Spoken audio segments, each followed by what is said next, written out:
Hello beautiful! Welcome back at Everything Nice at Mitch Circle and Love. And today ay magtuturo po ako magluto ng scrambled egg, chares. Ayan. So magluto lang po ako ng aming breakfast and ganda ng panahon, medyo malamig, makulimlim. So these eggs ay kinuha ko lang po dito sa mini poultry namin. So may mga manok po kami dito sa likod ng bahay. Tapos ayun, kinuha namin yung mga eggs and then prito tayo syempre ng hotdog. Dalawa lang po kami ng hubby ko dito sa bahay. So ganyan lang, konti lang. And then, syempre, tikman na natin itong tilanding. Parang tilapia siya na pinatuyo. So, in fairness, masarap po siya. Bigay lang po yan. Hindi ko po alam kung saan nakakabili. Mag-update na din po ako sa ating mga cactus. Kasi may maganda akong cheese. So, good morning. And today, ay pinalayagyan ko to ng 1 week akong wala dito kasi. So, sunod-sunod yung ulan. So, sabi ko sa hubby ko, ilagyan niya ng ito. Kasi baka mamaya, marat na nga. At lagi nga nag-uulan. So, ayan. Pero, upon looking, hindi naman pala basang-basa. Kasi, makikita niyo yan dun sa toppings niya. Kaya yan ang kagandahan ng may toppings. Diyan mo malalaman kung basa or hindi. So, pan-looking on it is wala naman ding talagang hindi sila basa kasi ayun no, tuyo na tuyo sila. So, tingnan nyo to. Diba? Parang puputok mo yan.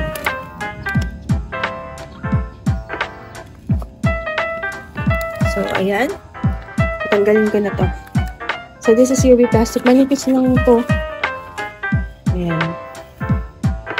So, let's look in the flowers. May nakikita ko mga flower.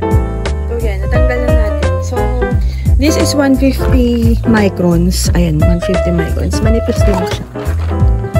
Alam ko, pinakamakapal ito parang 800 ba? So, mahal yung ganun, which is pang yun siguro yung nakikita natin sa mga bagay, makapal siya. Yung dati ko makapal eh. So ito pang lang naman, support just in case na umulan. Tapos wala na yung net nila. Pero ilalagay ko pa rin dyan. Ayun. So eto, ganda nung flower niya oh. So yung iba na wala. Ito nag-flower, hindi ko naman din nakita kasi wala naman din ako. Anyway, magwa-water na din ako dito. So, wala na yung ibang mga flowers kasi awik ako na wala eh. Ang flowers ng gym na is awik lang. So, tara magdilig. May nag-flower na din dun, oh. Hindi ko pa nakuha yung seeds. So, mag-harvest pa ako. Look at that. Mukhang maganda yung flower niya, violet. So,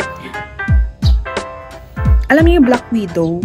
Parang ganyan daw. Ang flower daw ng Black Widow is parang ma-violet. So, abangan niyo yung aking box of happiness. Kasi, bumili ako ng Black Widow, Sephia, mga ganun. So, abangan niyo yan. Tsaka, basta abangan niyo yung box of happiness natin. Mayroon ng, ito, this is BOS, galing dito. So, ayan. Pero dito, basa yung iba. Ito, basa. Ano to? Ay, yung flower niya. Matanggal na. Yan. Iba dito, basa yung iba hindi. So, mag-water ako. May nag-rat dito. Ito yung gym no na hindi nag-uugat eh. Tanggalin na natin. Hindi siya, nag-ugat na hanggang sa naging panat. Ayan. So, sometimes, ito kasi dati nasa shaded area. So, kapag ganito is mas mahirap silang paugatin sa shaded area. Unlike kapag exposed into morning sun and may aeration, mas madali silang paugatin. So, yun yung isang napapansin ko. Minsan may experience po. Nahanap ko yung ito. Ito yung ang kulay na nga to, nakalimutan ko na. Yung tawag sa kulay na yung ma-red. Saka ito yata yun. Si Paki. Ayan. Lucky. Tapos si root beer. Ayun, si root beer. Tapos tingnan nyo. Ito, yung yellow, nagiging pink yan kapag naarawan. Asan pa ba yung mga ano? Ito dati neon color yan eh. Bumabalik na lang yung kulay niya. So, naglalaro din yung kulay niya. At ang lalaki na ng turtle. Ayan. So, nag-start na sila mag-flower. Magtutubig na ako. Ayan. Ay, ito pala, hybrid tea line pala ito. So, ayun. Ayun o, may flowering ko nakita. Sa Sapsisilis, ganda nito. Ayan. So, ayun, mag-aano na ako. Nagtanggal tayo ng damo. Mahirap anuhin yan.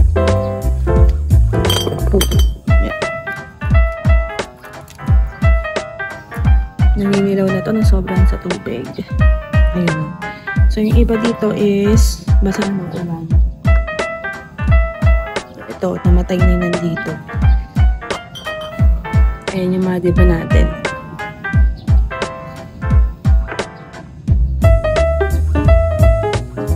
Ayan. Buti madali lang tanggalin yung ugat ng mga damo. Sabihan kayo, may propagation na tayo. So, ito hintayin natin pumutok. Ayan. So, let's go. Ano na natin to, buksan na natin to. Before that, water muna tayo bago natin i-open yung, yung BOS natin.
Super liit lang. So, ito yung na-harvest nating seeds from BOS 1278. Lime po iyon, lime color. So, very little lang ang mga seeds ng Gymnocalycium. Ayan, meron pang visit na nagiinom-inom yan. Dito pa talaga tinambak. Anyway, ito 150 microns. Mura lang to. Parang nasa 100 plus. Pero manipis lang siya. So, ayun. That's all for today. Thank you for watching at Everything Nice at Mitch Succulent Love. This is your nurse, Mantita saying God bless po at lagi mag-ingat.